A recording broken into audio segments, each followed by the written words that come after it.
السلام علیکم ورحمۃ اللہ وبرکاتہ۔ اللہم صلی علی محمد کما تحب و ترضی۔ اپنا عمل آپ بنے میں آپ سب کو خوش آمدید۔ ناظرین سامعین، اس ویڈیو میں مختصر سی سمجھانے کی کوشش کروں گا کہ پریا کب اور کیسے ٹرانسفر ہوتی ہے۔ اس موضوع پر میرے پہلے سے بہت سارے ویڈیو موجود ہیں، لیکن وقت کے حساب سے لوگ یہ چیزیں بول جاتی ہے یا دہانی کرنا بہت ضروری ہوتا ہے، یا دوسروں کے دل سے یا دوسرے لوگوں کی زبان سے کچھ باتیں ایسی سن لیتے ہیں تو ان کی باتوں پر توجہ کرنے کے لیے پچھلی باتیں بھول جاتی ہیں۔ تو اسی موضوع کو میں آج دوبارہ دہرانے لگا ہوں، کچھ ترتیب سمجھانے لگا ہوں کہ آیا ٹرانسفر ہوتی ہے، اگر ہوتی ہے تو کب اور کیسے ٹرانسفر ہوتی ہے۔ لیکن اگر اس چینل پر نئے ہو تو سبسکرائب کرنے کے ساتھ آل والے بٹن پر ضرور کلک کیا کریں۔ اس سے یہ ہوتا ہے کہ کوئی بھی ویڈیو ہو تو آپ کو بآسانی مل جائے کرے گی۔ سب سے پہلے پریا ٹرانسفر ہوتی ہے کہ نہیں، تو ان کے دو جوابات ہیں جو میں ہمیشہ دیتا ہوں، ہاں اور نہ۔ ہاں ہوتی ہے اور نہ بھی ہوتی ہے۔ جی ہاں، بالکل ٹرانسفر ہوتی ہے، لیکن نہ بھی ہوتی ہے۔ اب ٹرانسفر کیسے ہوتی ہے، سب سے پہلے یہ سمجھنے کی کوشش کرتے ہیں۔ جو ہمارے سلاسل ہوتا ہے، سلسلہ قادری ہوتا ہے، نقش بندی ہے، سہروردی ہے، چشتیہ ہے، کوئی بھی سلسلہ ہے، ان کے جو بڑے ہوتے ہیں، جو بزرگ ہوتے ہیں، جو درویش ہوتے ہیں، وہ اپنی بیعت کرنے والے مریدینوں میں سے کچھ لوگوں کو خلافت عطا کر لیتی ہیں، اور یہ خلافت ابھی سے نہیں ہے بلکہ حضور صلی اللہ علیہ وآلہ وسلم سے یہ سلسلہ شروع ہو چکا ہے، جن میں سب سے پہلے حضرت ابوبکر صدیق، اور پھر یہ سلاسل وہاں پر ہی 4 خلفائے راشدین میں ہی تقسیم ہوئے، حضرت عثمان غنی، حضرت علی، اور ان میں سے پھر آگے پیچھے ہوتے ہوتے ہمارے تک یہ پہنچ گئے۔ تو اب جو لوگوں نے نام رکھا ہے پریوں کا، تو اس لیے میں پریوں کا تذکرہ کرتا ہوں، ورنہ اس میں لاکھوں کروڑوں اربوں کی تعداد میں جنات بھی ہوتی ہے، اس میں اربوں کروڑوں کی تعداد میں فرشتے، روحانی مخلوق اور بہت سارے عالم ملکوت، عالم جبروت، اور یہاں تک کہ رجال الغیب کے منصب بھی ہوتے ہیں کہ وہ بھی ٹرانسفر ہو جاتے ہیں، منتقل ہو جاتے ہیں۔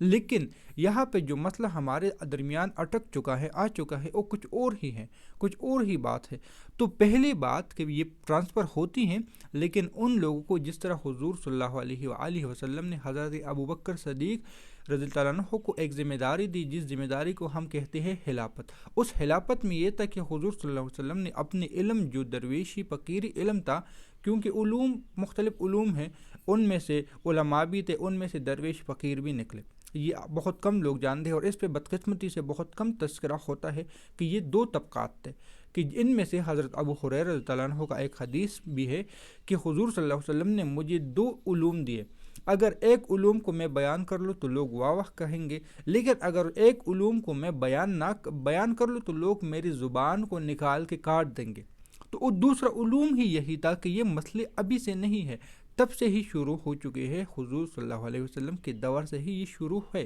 اور تا قیامت یہ چلتے رہیں گے، یہ اختلافات اور یہ چیزیں چلتی رہیں گی۔ اب پریا، جنات، یہ سب کچھ، ان میں صرف پری نہیں آتی، ایک پری میں آپ کو ٹرانسفر کروں گا، ایسا نہیں ہوتا، اس میں لاکھوں کروڑوں کے ہیں۔ میرے مرشد کے بارے میں نے یہ سنا تھا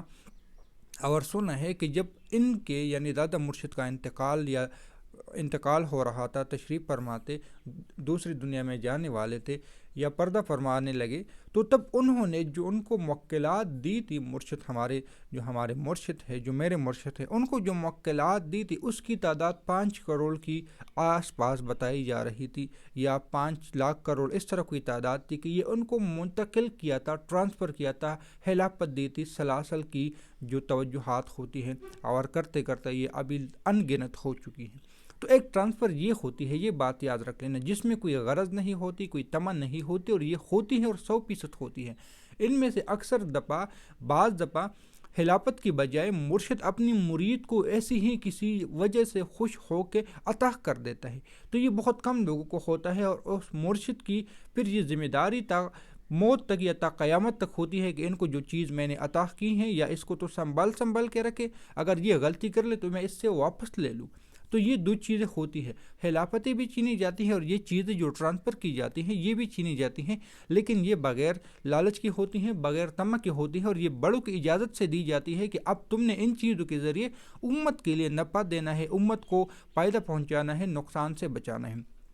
ایک ٹرانسفر یہ ہوتی ہے، اور یہ بالکل 100% سچ ہے، حق ہے، حقیقت ہے جو ہوتی ہے۔ لیکن ایک ٹرانسفر اور ہے جو ہم جیسے عاملین نے ایک بات پلا دی ہے کہ آپ مجھے 1 لاکھ روپے دے، 2 لاکھ روپے، 10 لاکھ روپے دے، یہاں تک کہ آج کل موجودہ دور میں مجھے 30 لاکھ تک بندہ ملا کہ اس نے پاکستانی 30 لاکھ روپے ایک شخص کو دی، یعنی یہ کسی اور ملک کے شخص کو دیے، لیکن میں پاکستانی حساب میں بات کر رہا ہوں۔ ان کے ملک کے حساب سے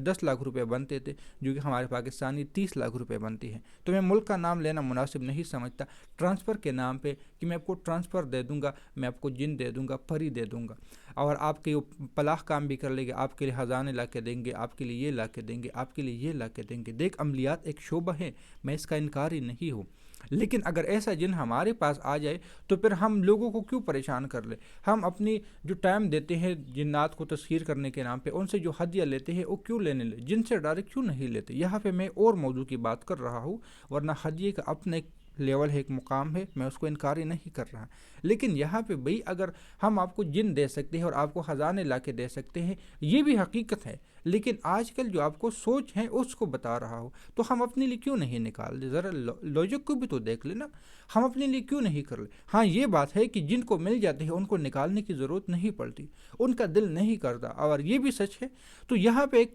عالم ہوتی ہے، جن کے پاس ہوگا وہ کبھی آپ کو نہیں کہے گا کہ میرے پاس ہے، میں آپ کو دے سکتا ہوں، یا میں آپ کو اتنے لاکھ میں دے دوں گا، ایسا نہیں ہوگا، کیونکہ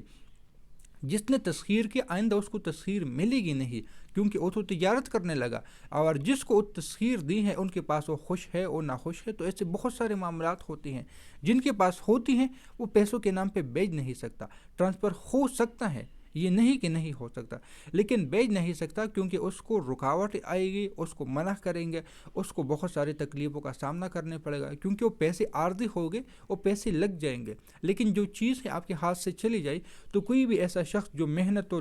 سالوں کی محنت کے بعد ان کو ایک چیز مل جاتی ہے، اور کبھی ایسا نہیں کرتا۔ تو ہوتا بھی ہے، نہیں بھی ہوتا، میں نے دونوں چیزوں کی پہلی بھی باتیں کی ہیں، مختلف نظریات میں نے بیان کی ہیں۔ تو یہاں پہ یہ سمجھانا کہ آپ کس سے لے رہی ہو اور کس سے نہیں، آپ کو کون دے سکتا ہے کون نہیں، تو یہ تھوڑا مشکل کام ہے، یہ تھوڑا سا پیچیدہ کام ہے کہ آپ کس پہ بھروسہ کر سکتے ہو، لیکن اتنی آسان نہیں ہے پیسوں کے معاملے میں کہ آپ پیسے دے کے کسی سے لے لیں، مجھے نہیں لگتا کہ آپ کو مل جائے گی۔ مرشد کی بات علیحدہ ہے، وہ آپ سے پیسوں کی ڈیمانڈ نہیں کرے گا، آپ سے خدمت کی ڈیمانڈ کر سکتا ہے، آپ سے مخلوق خدا کی راحت کے لیے کچھ کروا سکتا ہے، اور بات ہوگی، لیکن پیسوں کی ڈیمانڈ نہیں۔ ہاں جہاں پہ ان کو لگے گا کہ یہ پیسوں کی ضرورت ہے تو آپ سے پیسوں کی ضرورت کی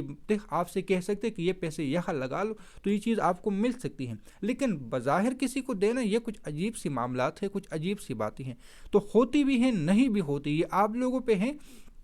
آپ لوگوں کے پاس ایک نوٹ ہے 1500 کا، اس کو لگانا آپ نے کہاں پہ ہے؟ جہاں پہ آپ کو بھروسہ ہے وہاں پہ، یا کسی کو آپ 1000 دے، مجھے ٹرانسفر کر کے دے دے، 2 دن بعد آپ کا نمبر بلاک کر لے گا، ایسا ہی ہوتا ہے۔ اور آج تک مجھے جو سب سے بڑا اماؤنٹ یا پیسوں کے مجھے بتایا گیا کہ اتنے لاکھ کے اس نے مجھ سے لے لی، اب پیچھے سے نمبر بلاک کر دیا اور اب میرا نمبر نہیں لگ رہا یا پلا، تو ایسا نہیں ہوتا، آپ کو خود محنت کرنی پڑے گی، خود آپ جس طرح میں ایک بات سمجھا دیتا ہوں، انسانوں کی دنیا میں ایک شخص شادی کر لیتا ہے، ان کی اپنی اولاد نہیں ہوتی، وہ کسی یتیم خانے سے لے کر آتے ہیں، کسی سے چرا کے لے کر آتے ہیں، کسی سے کوئی ان کو دے دیتا ہے، وہ ساری زندگی اس کو پال تو لے گا، لیکن کیا اس کو یہ کہے گا کہ یہ میرا بیٹا ہے، میرا خون ہے؟ کبھی بھی وہ نہیں کہہ سکتا، وہ کبھی بھی یہ دعویٰ نہیں کہہ سکتا، یہ تو کہہ سکتے ہیں کہ منہ بولا بیٹا ہے، میں نے پالا ہوا بیٹا ہے، لیکن کبھی بھی یہ نہیں کہہ سکتا کہ یہ میرا خونی بیٹا ہے۔ کیوں؟ یہ سب جانتے ہیں، اور میں اس کی وضاحت کرنا مناسب نہیں سمجھتا، اس بات کو سب جانتے ہیں، تو پھر اس چیز پہ آپ کیسے بھروسہ کر سکتے ہو جو آپ کے خون میں نہیں ہے، جو آپ کے خون سے بنا ہی نہیں ہے؟ خون سے مراد یہاں پہ آپ کے الفاظ سے بنا ہی نہیں ہے، آپ کے الفاظ کی تکرار سے آیا ہی نہیں ہے، آپ کے پاس وہ تپش ہی نہیں تھی جس کے ذریعے آپ جنات کو اپنی طرف مائل کر لے اور اپنے ساتھ زندگی بھر کے لیے رکھ سکے۔ ایک تو یہ ہے کہ موت آ جائے، اور علیحدہ بات ہے، جس طرح بیٹا تو آپ کا خونی بیٹا مل گیا، آپ کی بیوی کی جسم سے آپ کو بیٹا اللہ نے عطا کیا، لیکن مر گیا، اس کا تو ہم کچھ نہیں کہہ سکتے۔ اس طرح جنات بھی کسی وجہ سے قید ہو گئے اور بات ہے، لیکن ہے تو آپ کی جنات، ہے تو آپ کی چیز، ہے تو آپ کی ہی برکتوں سے، ہے تو آپ کی ہی پڑھائی سے۔ تو یہاں پہ یہ چیزیں تھوڑی سی سمجھنے والی ہے، تھوڑی سی سوچ بچار کرنے والی ہے۔ یہاں پر ہی میں اپنی بات کو ختم کرنے کی کوشش کروں گا، ایک اور ویڈیو اس پہ بنانے کی کوشش کروں گا۔ میں مختصر سی بات اس میں ویڈیو میں بتائی، عقل مند کے لیے یہ بات بھی بہت ہے۔ ملتے ہیں نئی ویڈیو میں، دعاؤں میں یاد رکھیں۔ اللہ حافظ۔